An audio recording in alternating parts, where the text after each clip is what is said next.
Morning. I do appreciate the opportunity to share some things with you this morning. Let me just go ahead and say we have those who are visiting with us today. We're so appreciative that you chose to come and to be with us today. Of course, Kyle, you're not a visitor. I mean, you are, but you know what I'm saying. We just appreciate so much you being here and encouraging us in some way. You know, life.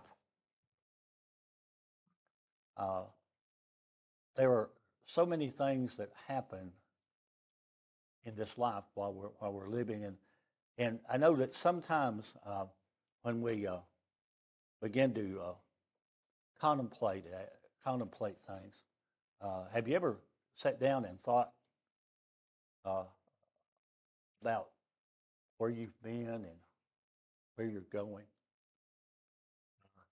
Let me ask you guys this question. You know, we tend to be rugged and tough and all that kind of stuff, but how many of you have ever been drugged to a movie that you really didn't want to see? Okay. And were they these romantic, cheesy movies that you just, uh, how many of you remember, and I may be going back in years for this one, but how many of you remember the movie The Way We Were? Don't remember that, do you? Do you remember it? Barbara Streisand and you remember that and uh, and then years later, I got drugged to a movie called The Titanic. How many of you went to see it? And you know, and the I hate leaving the movie theater and you can hear everybody sobbing and crying as they're going out. The only other movie that matched that for sorrow was the Crucifixion of Jesus. I remember that. But that's the movie I wanted to go see. So there are a lot of stories, a lot of things like that touch our hearts. And this morning, if you came here expecting me to quote 60 scriptures, I'm not going to do that today. Actually, what I want to do, I want to remind us of some things through a story in the Old Testament. But thinking about, if you were to ask about stories in the Old Testament, first and foremost, if you were to think of a story that's very familiar to you from the time you were a child, what would be one of those stories? Anyone? David and Goliath. Who can forget that story? David. David goes up and decides that he can go out and fight Goliath. And you remember Saul was a little bit hesitant about this thing because he said, "Man, they tried to put him in all that gear and he couldn't wear that, and so he goes out there with 5 stones and a sling." Someone asked me one time, said, "Why did he carry five stones?" I said, "He heard that Goliath had brothers." and we're familiar with that story. There's another story that I remember. What about Jonah and the whale? Oh, yeah, we remember that. If we fast forward to the New Testament, some of the stories I remember are the stories that Jesus told, and there are two particular that come to my mind that just really resonated with me in particular. And one of them was where the lawyer goes up to Jesus and says, "Good master, what must I do to inherit eternal life?" And so Jesus, asked him a question. Said, "Well, since you're a lawyer, you know the law. What's the greatest commandment?" And then he said, "To love the Lord your God with all your heart, mind, and soul, and love your neighbor as yourself." And Jesus said, "You've answered correctly." But then he asked another question. "But Lord, Who is my neighbor? And you remember the story he told about the man that was beaten and left for dead? And someone comes along, Samaritan, renders aid to him at his time of need. Then he turns and he tells him, who was neighbor to him that fell among thieves? He said, he that showed mercy. He said, well, you go and do likewise. Boy, that resonates with me. That's life. And we're here to worship God today. But when we go out those doors, we face life. And life isn't always pleasant. There are tough things to deal with in life. Another story that Jesus told was about a family story. The father had two sons. And the younger of them said, Father, give me that portion of goods. And his father granted it to him. And you know what he does? He goes out and he just kicks his heels up and lives a wild life. The Bible says righteous living. We know what it means. He just went out and spent his money on wild living. I remember what happened when after he had spent all the money. No more friends. They're gone. He finds himself working, feeding pigs. And I guess in the midst of feeding pigs, he got to thinking. And he said, how many servants in my father's house have bread enough to spare? And I'm perishing with hunger. And he returns to the Father. What a wonderful story. You remember what the elder brother said? This son, look what you've done for him. I've been here all along.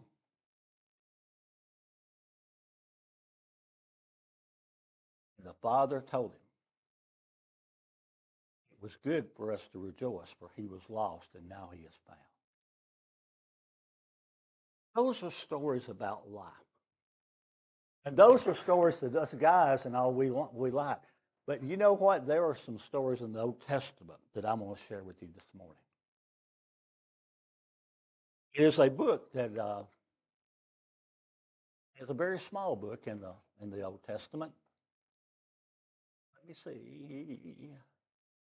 Did I turn on the clicker? Okay, all right. It is the book of Ruth. And I don't know that I've ever spoke extensively about this particular book today. So this may be one of those days that I try to go through this in a way that will be beneficial to you. And Ruth was written during the period of time of the Judges. If you remember back in the book of Judges, it was a time of turmoil. And as a matter of fact, a statement that you see over and over again in the book of Judges, that every man did that which was right in his own eyes. Or like we run into today. In the first verse of Ruth chapter 1, it says, "In the days when the judges ruled, there was a famine in the land. And a man from Bethlehem in Judah went to live in the land of Moab, he and his wife and his 2 sons. The name of the man was Elimelech. The name of his wife was Naomi. And the names of his 2 sons were Mahlon and Chilion. They were Ephrathites from Bethlehem in Judah. And they went from Moab and lived there." Now, if you're looking at a map in your Bible of that period of time, you will see where the 12 tribes were located. And you will see a picture of the Dead Sea. And on the other side of the Dead Sea, you'll see the country of Moab. So, because there was a famine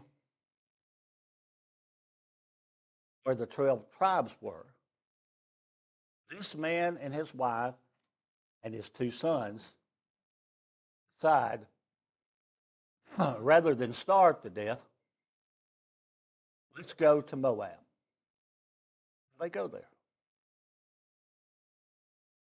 hoping to survive and eventually to thrive.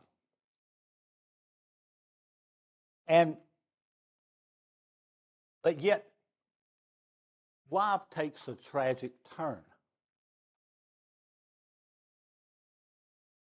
Elimelech, Naomi's husband, dies. Can you imagine? You've left familiar territory. You've left your home. You've went to a new place of promise. Then your spouse dies.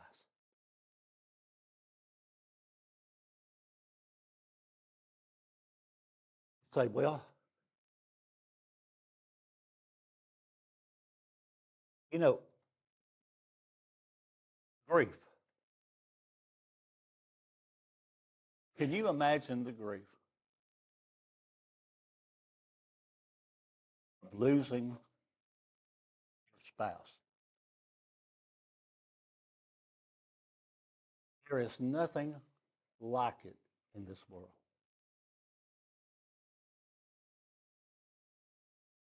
And the story goes on, and she was left alone with her 2 sons.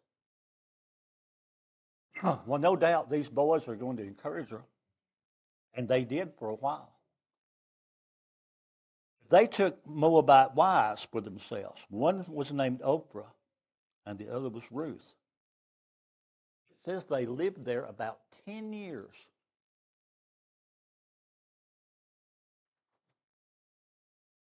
Then guess what happens? Mahlon, Chilion also died. Boom, boom, boom. It's everything.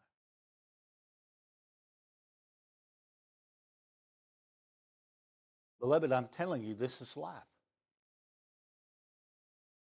This is life.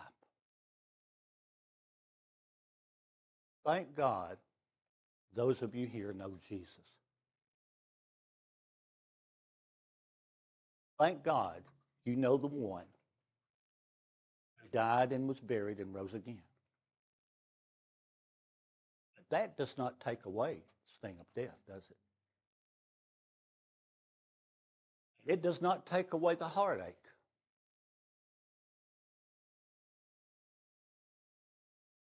What do people do when such a thing happens? Well, they grieve for a period of time. Says she got up with her daughters-in-law, and finally, after the grief process was taking place, she decided, okay, I'm going back home.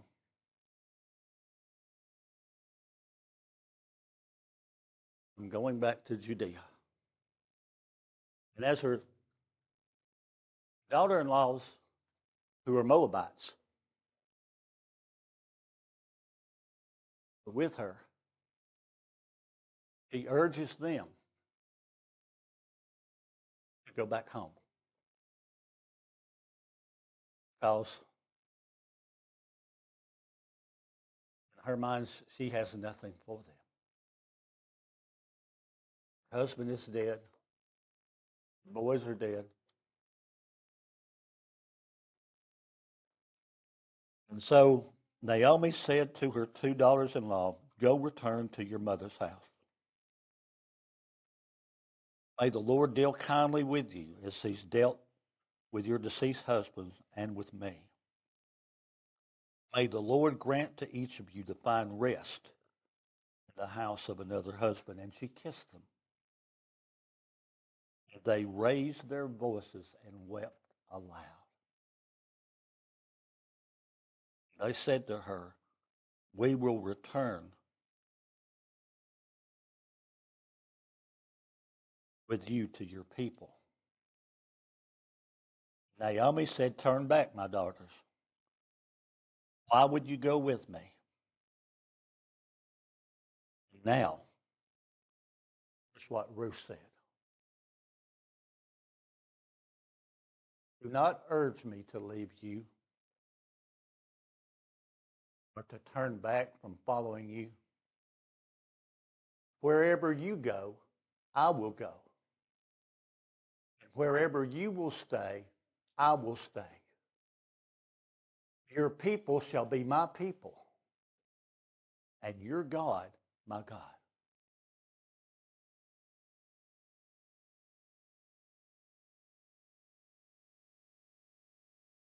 You know, that's a touching and moving statement. It's a statement that comes from the heart. It's a statement of love. Her mother-in-law.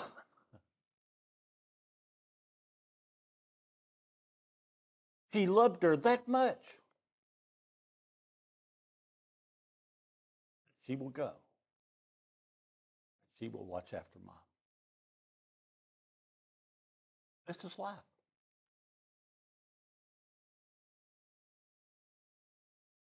The interesting thing to me about this is how many of us would love to have someone that would stick with us through thick and thin like that.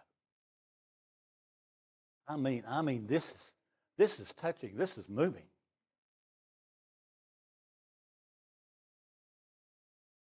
And and so she goes back, taking care of her mother-in-law. When we get into chapter 2, there's 4 chapters in this. When we get into chapter 2 of this, when they go back, they're penniless.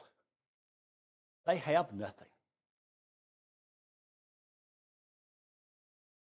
You know, I try to put myself in the situation like here, death has occurred.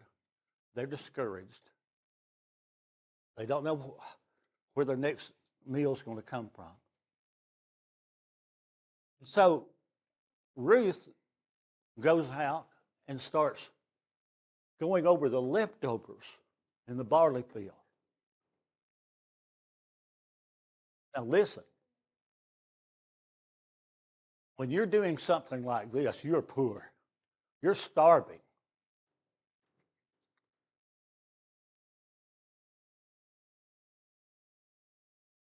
And a man by the name of Boaz notices her. And he inquires, and he's told what has happened. And he observed that she stayed out there from early in the morning till late in the afternoon.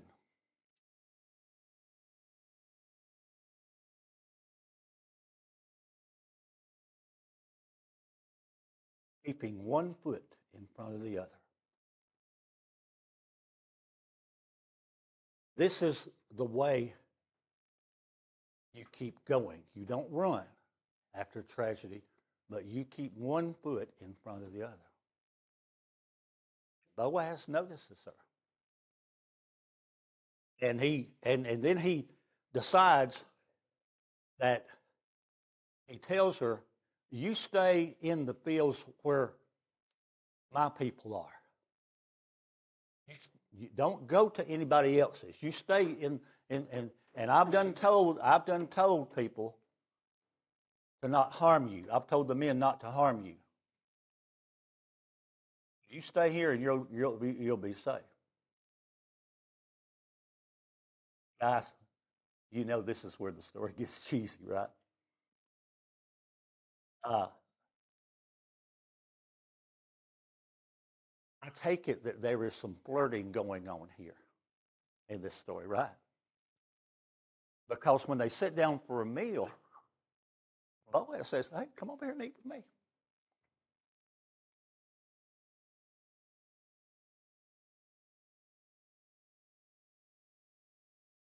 You know, you can almost envision it, can't you? Oh, go ahead. Here's just some bread.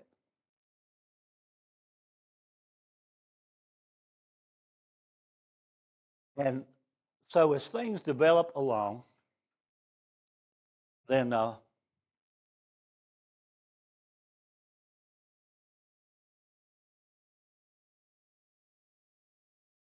Naomi tells her that he is a kinsman to my husband, Elimelech.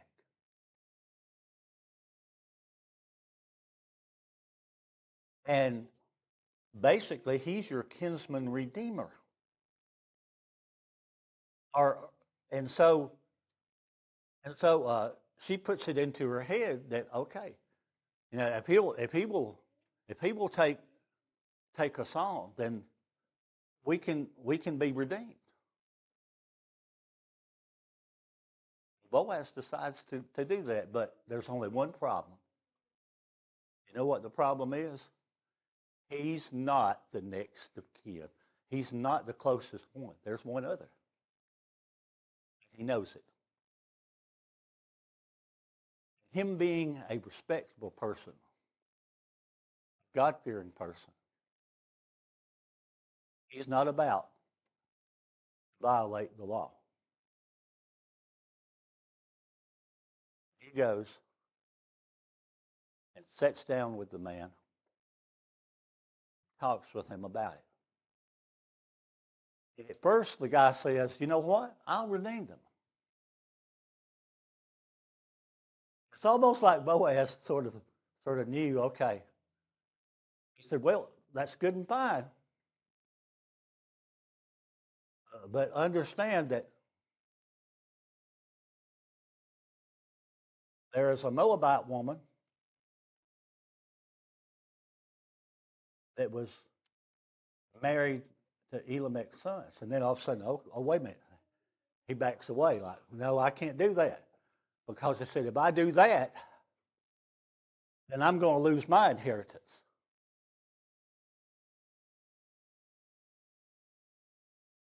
So in Old Testament customs,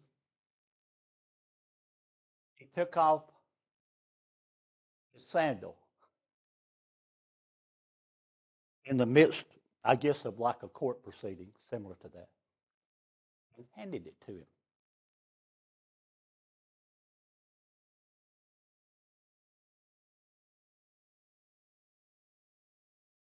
Look with me at chapter 4. Uh, Boaz marries, he redeems them. Now that word redemption is a wonderful word, isn't it? It means to buy back, restore what was lost. In chapter 4, verse 13, so Boaz took Ruth. She became his wife. And when they came together, the Lord enabled her to conceive. She bore a son. Then the women said to Naomi, "Blessed be the Lord who has not left you without a redeemer. May he become famous in Israel, and he will be a comfort for your soul and support you in your old age. For your daughter-in-law," now look at this, "for your daughter-in-law who loves you and who is better to you than 7 sons has given birth to him." Then Naomi took the child, laid him on her lap, and became his nurse. The neighbor women gave him a name, saying, "A son is born to Naomi." That's the mother-in-law. And they named him Obed.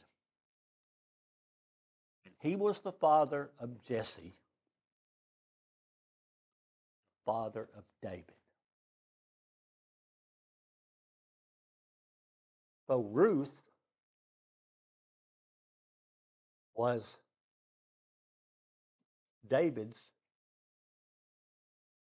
great-grandmother. Is that right? A great-great-grandmother? Just great. Just great. The great-grandmother. I used to have a relative of mine named Lassie Bates. Old-timers used to keep up with genealogies a lot and who was related to who. You'd be surprised who you might be related to. And I'll never forget, he sat down with me and my wife one day, and he was sitting there talking. And he was asking her about her relatives. And he kept going back and he kept going back. He kept going back asking questions about who was your, you have any uncles or who was your grandfather and all that. And he sat there and he said, "Yeah, y'all are related." Guess what? We're all related. This story brings up something for us to think about. We're not, we live life and we can't predict what will happen in our lives. We hope for the best. But we prepare for the worst. We even prepare for weather. Now, what are we here today to do? We're not here just to talk about the Bible or stories. We're here to worship the Lord.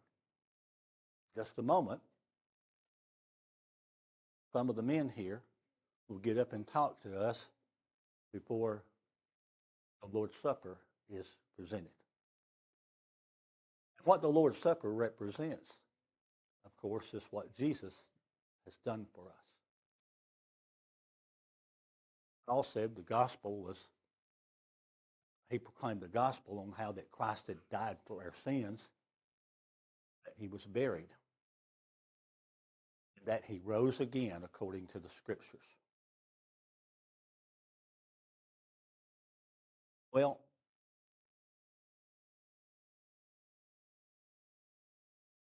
so we must prepare. It's appointed unto man once to die. And after this comes the judgment. So the best thing to do is to be prepared. But in this story, I'd like to encourage us all today to be of the same heart and mind as Ruth was. You know, people who genuinely care, not just in lip service, who will get down and do the work that it takes to demonstrate their loyalty and their love and their devotion. Someone told me one time about the church, said, "Oh, all you folks teach about is Acts 2:38." A lot of that, isn't there? A lot of it where we spend a lot of our time on first principles. But I want to remind you that in judgment, it's very interesting to me, the judgment scene. Jesus speaks of those who unselfishly cared for their fellow man. And you know, this story, in the middle of Judges and Kings, is a reminder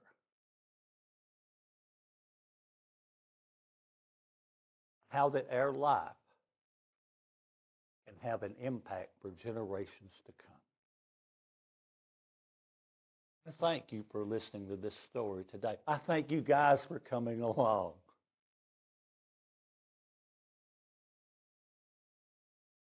And I hope and pray that the thoughts today will strengthen you in your resolve and your commitment.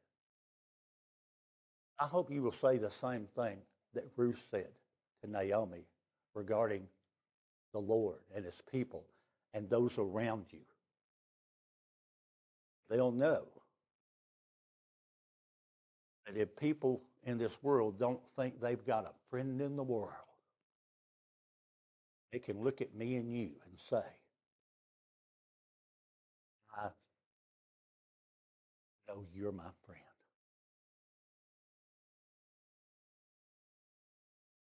Thank you so much for paying attention today.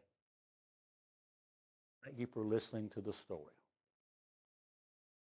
We can pray with you, encourage you in any way. Let your intentions be known. We stand and sing praises to God. God bless.